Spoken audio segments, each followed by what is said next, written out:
I've been driving for 11 hours, and I still don't know what I'm going to say. The gas station sits at the edge of nowhere, a bright fluorescent island in an ocean of darkness. It's 2:47 in the morning. I know because I've checked my phone 6 times in the last 10 minutes, as if the time might tell me something useful. As if it might tell me I'm making a mistake. My hands shake as I try to fit the nozzle into the tank. It takes 3 attempts. The metal is cold enough to burn, and I realize I've been gripping the steering wheel so hard for so long that my fingers have forgotten how to work properly. The pump clicks and hums. The numbers roll over slowly, indifferent. I stare at them because it's easier than thinking about what comes next. Behind me, the highway stretches back toward everything I know. My house, my wife, my daughter, the classroom where I've taught Whitman and Dickinson to teenagers who don't yet understand that poetry is just dressed-up grief. Ahead of me, there's only more road, more darkness, and at the end of it, him. I turn and look through the passenger window. The hoodie sits there, folded with a care that borders on ceremonial. Gray, soft from years of wear, though not by me. I gave it to him in October of our junior year, during a cold snap that came early and caught us unprepared. He wore it constantly after that. In lectures, in a library. On the night we drove to the lake and talked until sunrise about all the ways we were going to change the world. I haven't touched it in 7 years. Haven't even let myself look at it. Not really. But tonight I pulled it from the back of my closet, from behind the winter coats and the boxes of things I've been meaning to donate. I folded it carefully and placed it in the passenger seat like it was something holy. Like it was an offering. Maybe it is. The pump clicks off. I replace the nozzle and screw the cap back on, moving through the motions with the numb efficiency of someone who's been running on autopilot for longer than he cares to admit. Inside the station, a kid who can't be older than 20 sits behind bulletproof glass, scrolling through his phone. He doesn't look up when I push a 20 through the slot. I don't wait for change. Back in the car, I sit for a moment before starting the engine. My phone screen glows with the same map I've been following for hours, a thin blue line cutting through states I barely remember entering.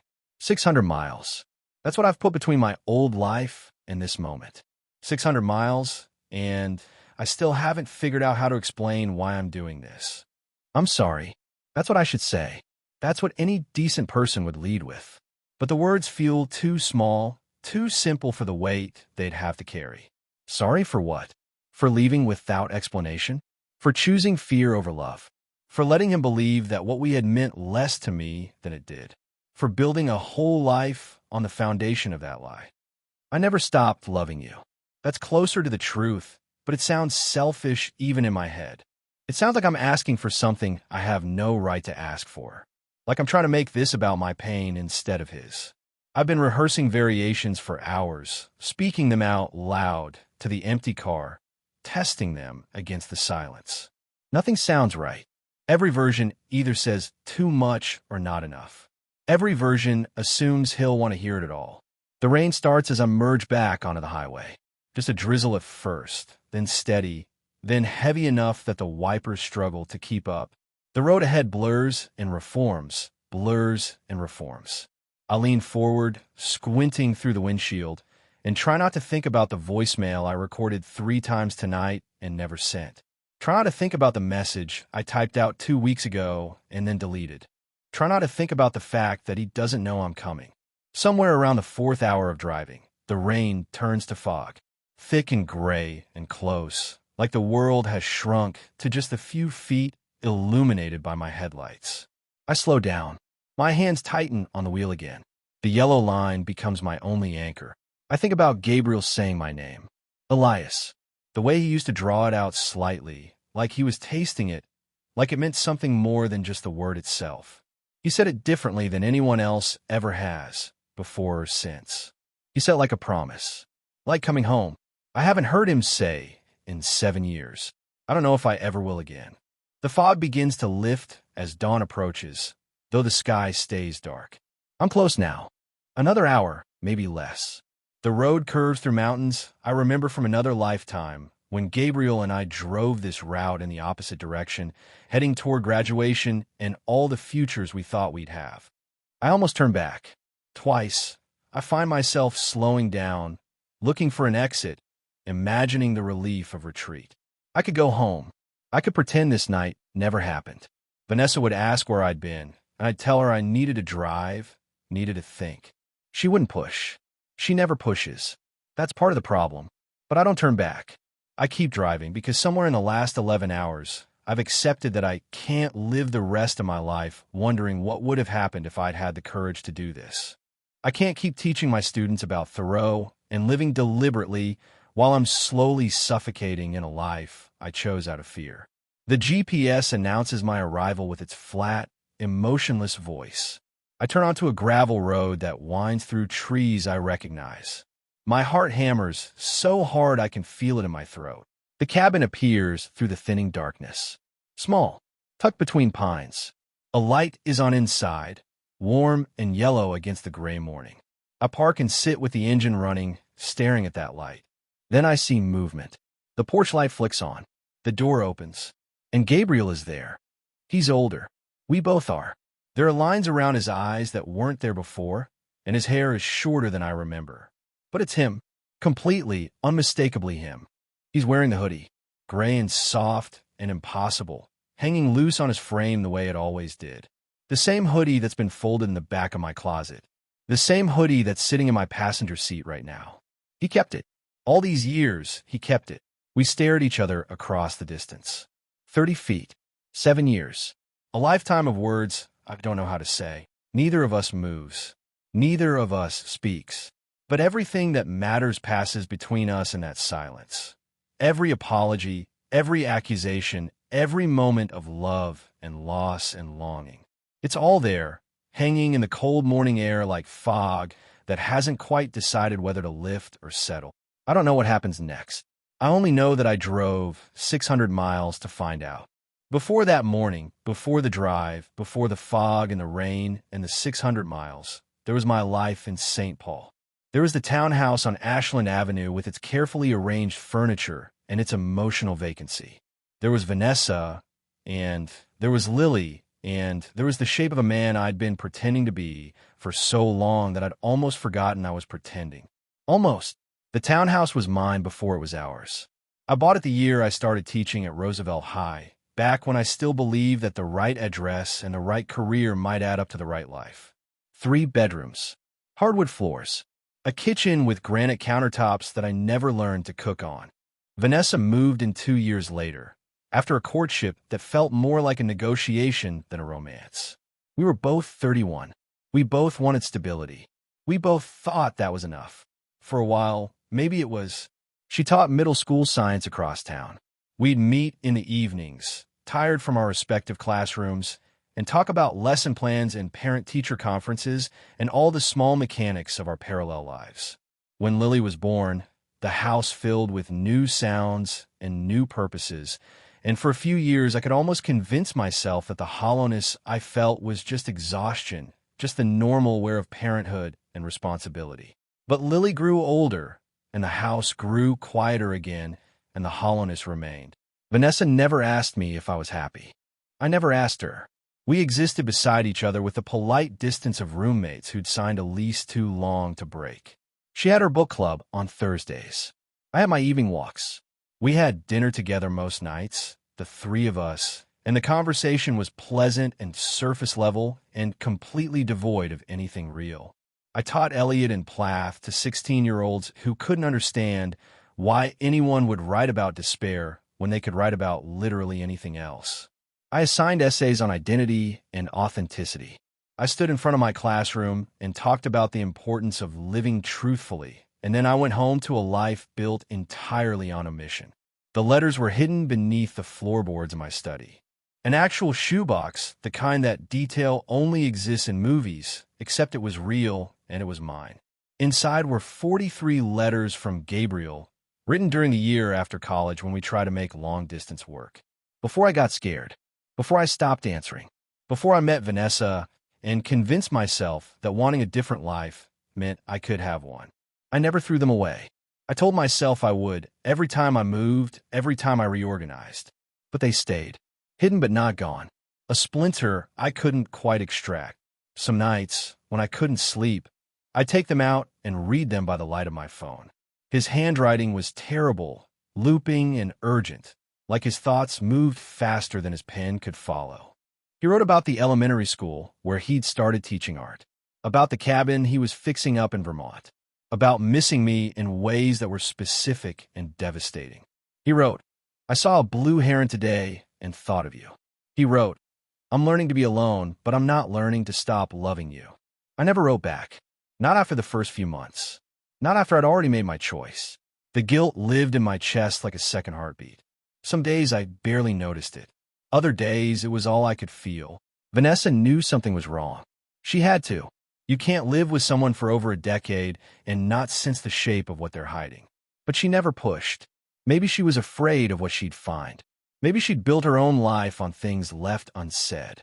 We were both so good at not talking about what mattered that silence had become our primary language. Lily, though. Lily saw more than I wanted her to. She was 13, sharp-eyed and perceptive in the way that teenage girls can be. She'd watch me sometimes, her expression unreadable, like she was trying to solve an equation that didn't quite add up. Once, she found me standing in the backyard at midnight, staring at nothing. She didn't ask what I was doing. She just stood next to me for a while, then went back inside. Another time, she asked me why I never talked about college. I told her there wasn't much to tell. She looked at me like I'd just lied to her, which I had.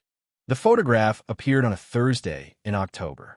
I was reshelving books in my classroom during my planning period when it slipped out of an old Norton anthology I'd been using since my first year teaching. I must have put it there years ago and forgotten. Or maybe I'd remembered exactly where it was and pretended I'd forgotten. Gabriel and I, 22 years old, standing in front of his car with our arms around each other. We were laughing about something. The hoodie was visible, draped over his shoulders. We looked so young, so sure of ourselves, so unaware of how badly I was about to hurt him. I stood there in the empty classroom, holding that photograph, and something inside me cracked. Not broke, just cracked. Enough to let the truth start leaking through. I went to the supply closet. I locked the door. I pressed the photo against my chest and cried harder than I had in years. That was 3 weeks before the drive. 3 weeks before I'd leave a note on the kitchen counter and disappear into the night. 3 weeks before I'd see him standing in a doorway, wearing my past like a question I finally had to answer. The Facebook memory appeared on a Tuesday morning while I was drinking coffee and avoiding the stack of essays I needed to grade. It was algorithmic, impersonal, the kind of digital ghost that surfaces without warning. A post from 11 years ago. A photograph I'd forgotten I'd shared back when social media felt new and harmless, and I was still young enough to believe that documenting my life wouldn't eventually become evidence against me. The image showed a campfire, 2 shadows barely visible in the orange glow, and a caption I'd written in a moment of reckless honesty. Camping trip with Gabriel. I'll never forget this night. I stared at it for so long my coffee went cold. I remember that night. The way the fire cracked and spit sparks into the darkness. The way Gabriel had looked at me across the flames, his face half lit, half shadow. The way we talked until the fire died, and then kept talking in the dark, our voices the only sound in the entire forest. He told me he loved me for the first time that night. I'd said it back.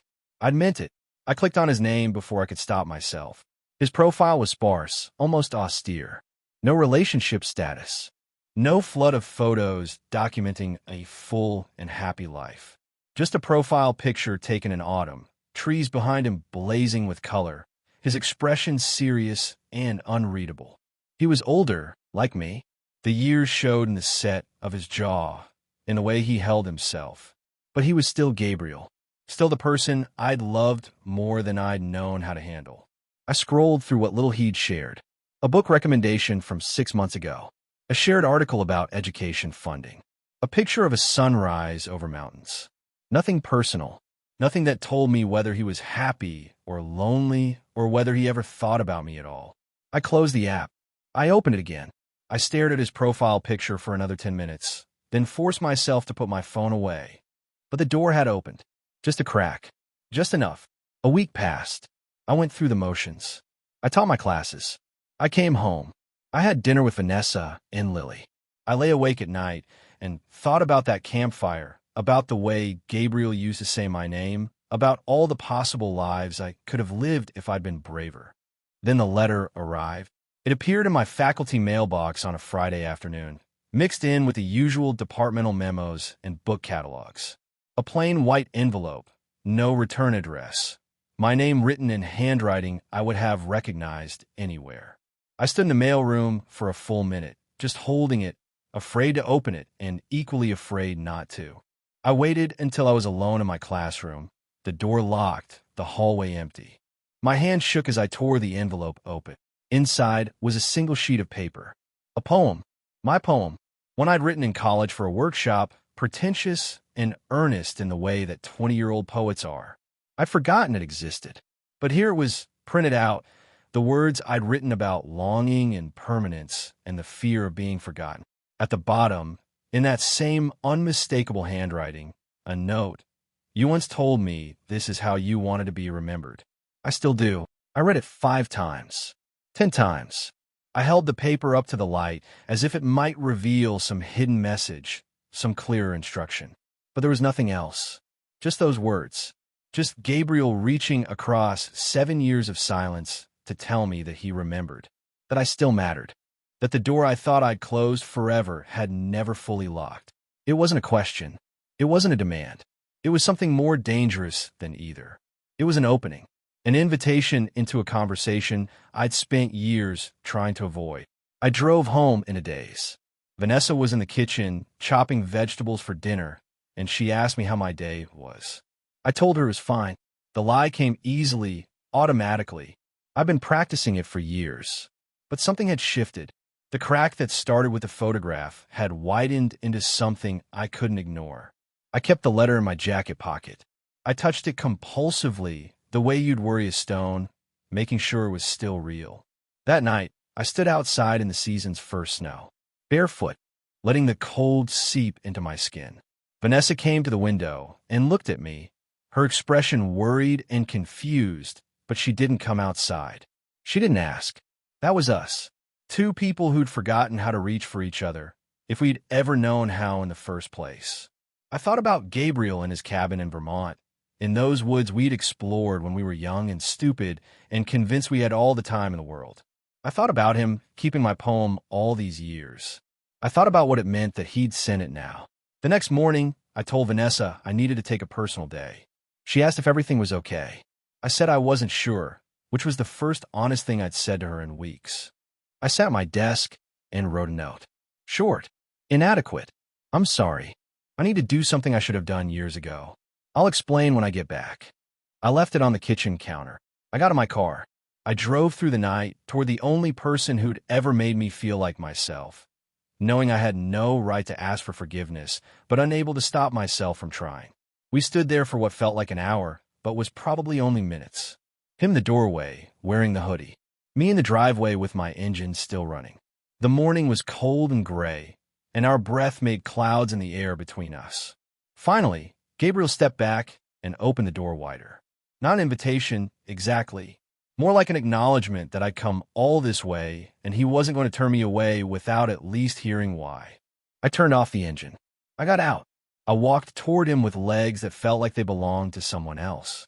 He didn't smile, didn't speak, just watched me approach with an expression I couldn't read, something between wariness and resignation, and maybe, buried deep, a trace of the same desperate hope I was carrying.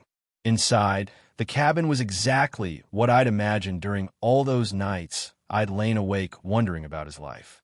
Small, warm, sparse in a way that felt intentional rather than empty. A wood stove in the corner, still burning from the night before. Bookshelves made from planks and cinder blocks. A couch that looked like it had been salvaged from somewhere, worn but comfortable. Everything was clean and ordered and somehow peaceful. Gabriel moved to the kitchen and started making coffee without asking if I wanted any.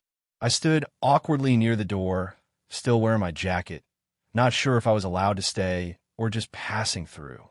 He brought 2 mugs to the small table by the window, set one in front of the empty chair, sat down with the other. I took off my jacket and sat across from him. We didn't speak for a long time, just drank our coffee and looked everywhere except at each other. The silence was thick with everything we weren't saying, 7 years of absence piled between us like snow. He didn't ask why I came. I didn't know how to begin.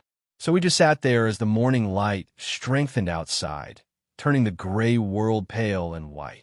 Eventually, he said he needed to chop wood. I asked if I could help. He looked at me like he was trying to determine if I was serious, then handed me a jacket from a hook by the door. It smelled like pine and smoke in him. We worked in silence, the rhythm of the axe and the splitting with the only conversation we could manage. It was easier than talking, easier than trying to explain the unexplainable. My hands blistered. I didn't care. It felt good to do something physical, something that didn't require words. That night, we sat by the fireplace. Gabriel cooked pasta with vegetables from his garden, preserved from the summer. We ate without much conversation, but the silence had shifted slightly. Less hostile, less careful, still heavy, but bearable. I told him the cabin was beautiful. He said he'd been working on it for years, fixing it up slowly. He told me about the roof he'd replaced himself, the windows he'd reframed, the way the place had become his sanctuary. His voice was steady but distant, like he was describing someone else's life. I wanted to ask if he was happy. I wanted to ask if he'd found someone else. I wanted to ask if he'd forgiven me. But I didn't ask any of it. The days that followed took on a strange, suspended quality. Gabriel would wake early and make coffee. I'd join him. We'd work on projects around the cabin or walk the trails that wound through the forest, paths we'd hiked together a lifetime ago when we were different people. The woods hadn't changed. We had. Everything between us was careful, measured.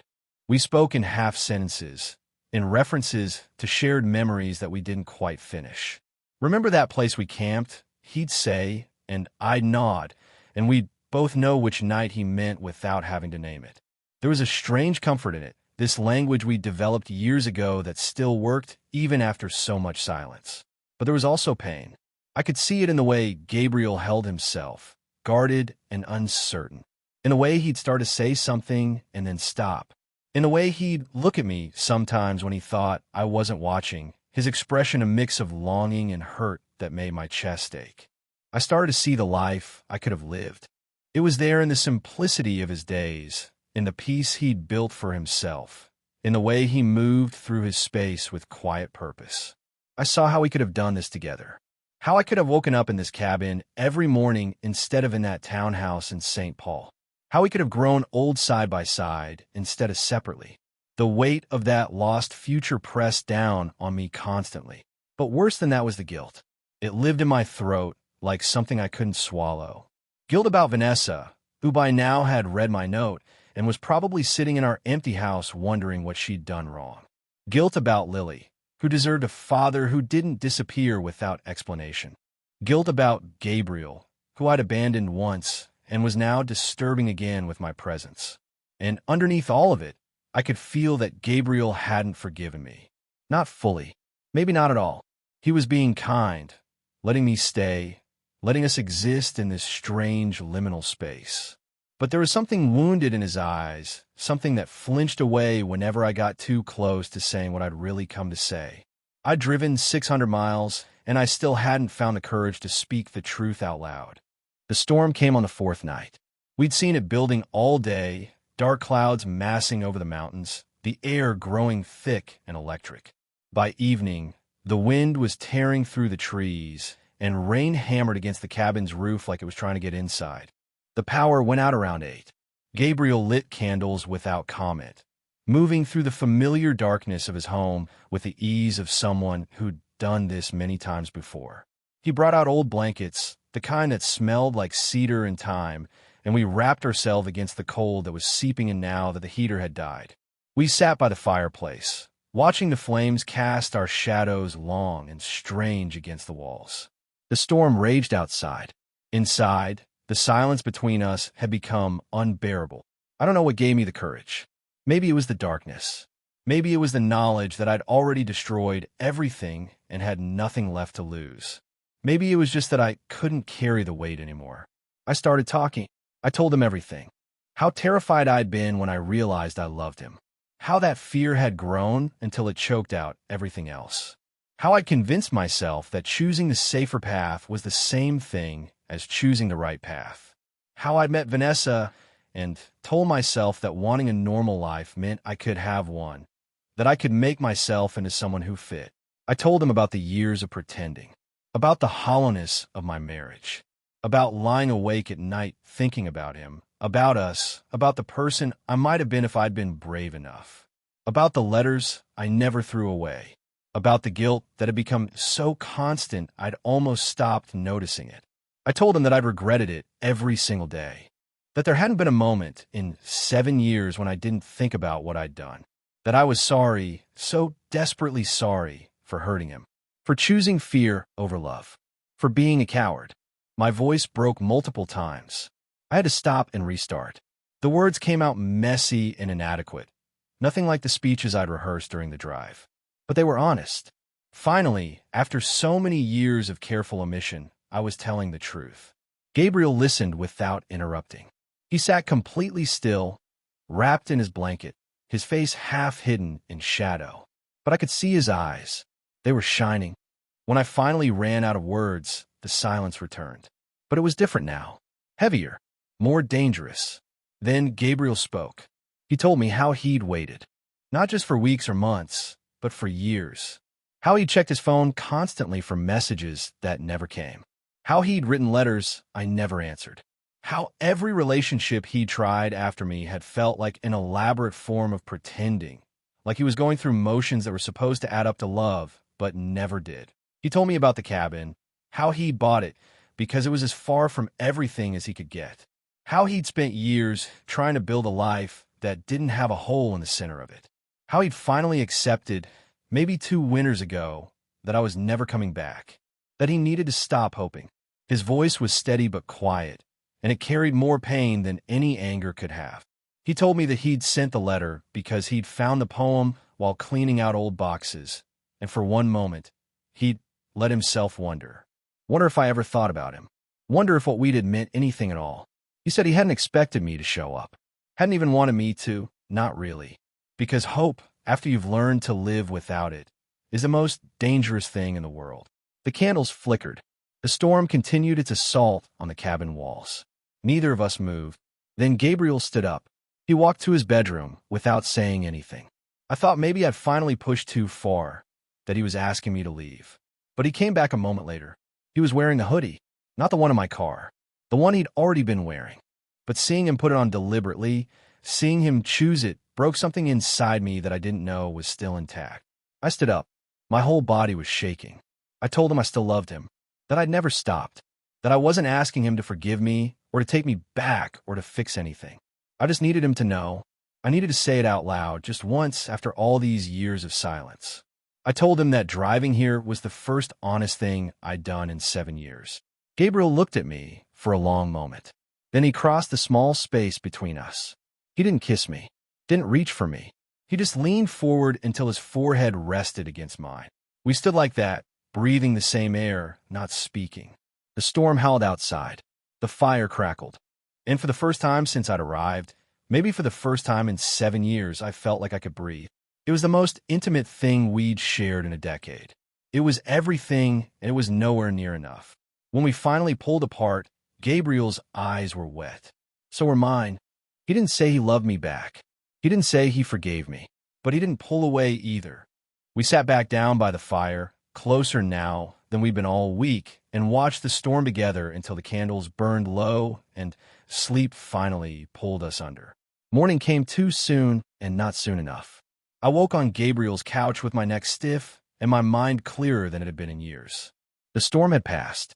Weak sunlight filtered through the windows, illuminating dust motes that drifted through the air like tiny, aimless ghosts. Gabriel was already awake, standing at the window with a mug of coffee, looking out at the damage the storm had left behind. Branches scattered across the clearing. The world washed clean and exhausted. He didn't turn when I sat up, didn't acknowledge that I was awake. We'd said too much the night before, and now neither of us knew what came next. I knew I couldn't stay in this in-between place. I couldn't live in the suspension of this week, pretending the time had stopped, that there weren't people waiting for me in Minnesota who deserved better than my absence. Gabriel had built a life here, small and solitary in his own. I couldn't ask him to dismantle it based on nothing but old feelings and newer regrets. And he wasn't asking me to stay. That was the thing I kept returning to. He'd listened. He let me speak my truth. He'd given me that moment by the fire, that forgiveness of proximity, if not of words. But he hadn't asked me to stay. He hadn't said he wanted to try again. He'd lived too long with unanswered questions to make himself vulnerable to new ones. I told him I needed to go back. He nodded like he'd been expecting it, like maybe he'd been waiting for me to say it so he wouldn't have to. The drive back to Minnesota was longer than the drive there. Every mile felt like a door closing. I didn't listen to music, didn't rehearse what I'd say. I just drove through the landscape I crossed a week ago and tried to accept that some things, once broken, can't be put back together the same way. Vanessa was sitting at the kitchen table when I walked in. She looked smaller than I remembered, tired in a way that made her seem older. The note I'd left was still on the counter, weighted down by a coffee mug. She asked where I'd been. I told her Vermont. She asked why. I told her the truth. I told her about Gabriel, about loving him in college, about leaving him because I was afraid, about spending our entire marriage wishing I'd been braver, about the letters I'd kept hidden, about driving 600 miles because I couldn't live with the lie anymore. She cried. Not the loud, dramatic crying of sudden heartbreak, but the quiet, exhausted crying of someone who'd suspected the truth for a long time and was relieved to finally hear it spoken. She said she'd known something was wrong. She said she'd told herself it would get better. She said she'd been pretending to, in her own way. We talked for hours, about the time we'd lost, about the marriage we'd built on hope and avoidance, about Lily and how we'd protect her from this, how we'd make sure she knew that none of it was her fault. Vanessa asked if I was leaving her for him. I said no. I said I was leaving because staying was a lie, and I couldn't keep lying to either of us. She asked if I loved him. I said yes. She asked if I'd ever loved her. I said I tried. I said I was sorry it hadn't been enough. It wasn't forgiveness, but it was honesty. After so many years of careful distance, it was something. I moved into a small apartment across town within the week. 1 bedroom, barely furnished. It felt like a monk's cell, which seemed appropriate. I wanted the emptiness. I needed to sit with what I'd done without the comfort of familiar surroundings to soften it. Lily came to visit on weekends. She was angry at first, which was fair. She asked why I'd lied, why I'd pretended, why I'd waited so long to tell the truth. I didn't have good answers. I told her I'd been afraid. She said that wasn't good enough. She was right. But slowly, carefully, we started to rebuild. I took her to dinners, to bookstores, to movies where we sat in the dark and didn't have to talk. I answered her questions as honestly as I could. I started therapy. I told her about Gabriel, not in detail, but enough that she understood there was a person, a real person, at the center of all this pain. One evening, months after I'd moved out, we were sitting in my apartment eating takeout when she asked if I was going to see him again. I told her I didn't know. She asked if I wanted to. I said yes. She asked why I hadn't. I didn't have an answer. She looked at me with those sharp, perceptive eyes that saw too much and said I should probably figure that out. I started writing again. Not the careful, academic prose I'd hidden behind for years, but real writing. Messy and honest, and full of all the things I'd been afraid to say. I wrote about fear and love and the cost of living a half-life. I wrote about Gabriel. I wrote about the person I'd been and the person I was trying to become. The manuscript grew slowly, page by page, truth by truth. Winter came, then spring. The divorce was finalized quietly, without drama. Vanessa and I stayed civil for Lily's sake, but we both knew we were better apart than we'd ever been together. I kept teaching. I kept seeing Lily. I kept writing. I kept existing in this strange new life I'd chosen. This honest life that was harder and lonelier and somehow more real than anything I'd had before. But I thought about Vermont constantly, about the cabin in the woods, about Gabriel standing in the doorway, about his forehead pressed against mine, about all the things we'd said and all the things we hadn't. One day, Lily asked me again, "Do you think you'll see him again?" I looked out the window, toward the horizon, toward the east, toward the place where I'd left half of myself. I didn't know, but I wanted to find out. The morning is cold and clear when I arrive. Snow covers the ground in a blanket that looks untouched except for a narrow path leading from the driveway to the cabin. My breath fogs in front of me as I turn off the engine. I sit for a moment, hands on the wheel, staring at the place I left 9 months ago. The cabin looks the same. Smoke rises from the chimney. The wood pile on the porch is neatly stacked. Everything is exactly as I remember it, like time stopped the moment I drove away. I get out slowly. There's a backpack in my passenger seat. Not much. Some clothes. Toiletries. The manuscript I've been working on, printed and bound with a rubber band. I'm not sure if I'm staying. I'm not sure what I'm asking for. I just know I couldn't spend another day wondering. Gabriel is at the side of the cabin, splitting wood. The sound of the axe carries through the cold air, steady and rhythmic. He hasn't noticed me yet. I watch him work, his breath clouding, his movements efficient and practiced. He's wearing a heavy coat and gloves, his hair longer than it was when I last saw him. I close the car door. The sound makes him stop mid-swing. He turns, sees me. The axe lowers to his side. We look at each other across the distance. 20 feet. 9 months. A lifetime of accumulated silence. I'm thinner than I was. I know that. The months have worn me down in some ways and built me back up in others. I'm lighter somehow, even with the weight of everything I'm carrying. I've learned to live with the truth. It hasn't made things easier, but it's made them real. Gabriel doesn't move, doesn't speak. His expression is careful, guarded, like he's trying to protect himself from hope. I open my mouth to say something, to explain why I'm here, to apologize for showing up unannounced again, to ask if he's been okay. But nothing comes out. All the words I practiced during the drive dissolve in the cold air. Finally, Gabriel sets the axe down against the woodpile. He pulls off his gloves. He looks at me for another long moment, and I see something shift in his face. Not quite a smile, not quite forgiveness, but something softer than I expected. He nods once, just once. Then he steps aside and gestures toward the door. I pick up my backpack. I walk toward him. We don't embrace, don't speak. But when I pass him on the porch, our shoulders brush, and the contact feels like an answer to a question I was too afraid to ask. Inside, the cabin is warm. The fire is burning low in the wood stove. There's a mug of coffee on the table, still steaming. The bookshelves are fuller than before. A new rug covers part of the floor. Small changes that speak of time passing, of a life continuing without me. Gabriel follows me inside and closes the door. He moves to the kitchen and pours another cup of coffee without asking if I want one. Sets it on the table across from his own. The same ritual as before, the same unspoken invitation. We sit. We drink our coffee. We don't talk, but the silence is different this time. Less burdened, less careful. Like we've both learned that some things don't need to be explained, that presence can be its own kind of language. Hours pass. The light outside changes. Gabriel makes lunch. We eat together at the small table, passing salt and bread without needing to coordinate. Later, I help him bring in more wood. We work side by side, our movements finding an easy rhythm that feels like memory. That night, we sit by the fire again. The same place we sat during the storm. The same blankets. But everything is different because we're different. I've stopped running. He stopped waiting.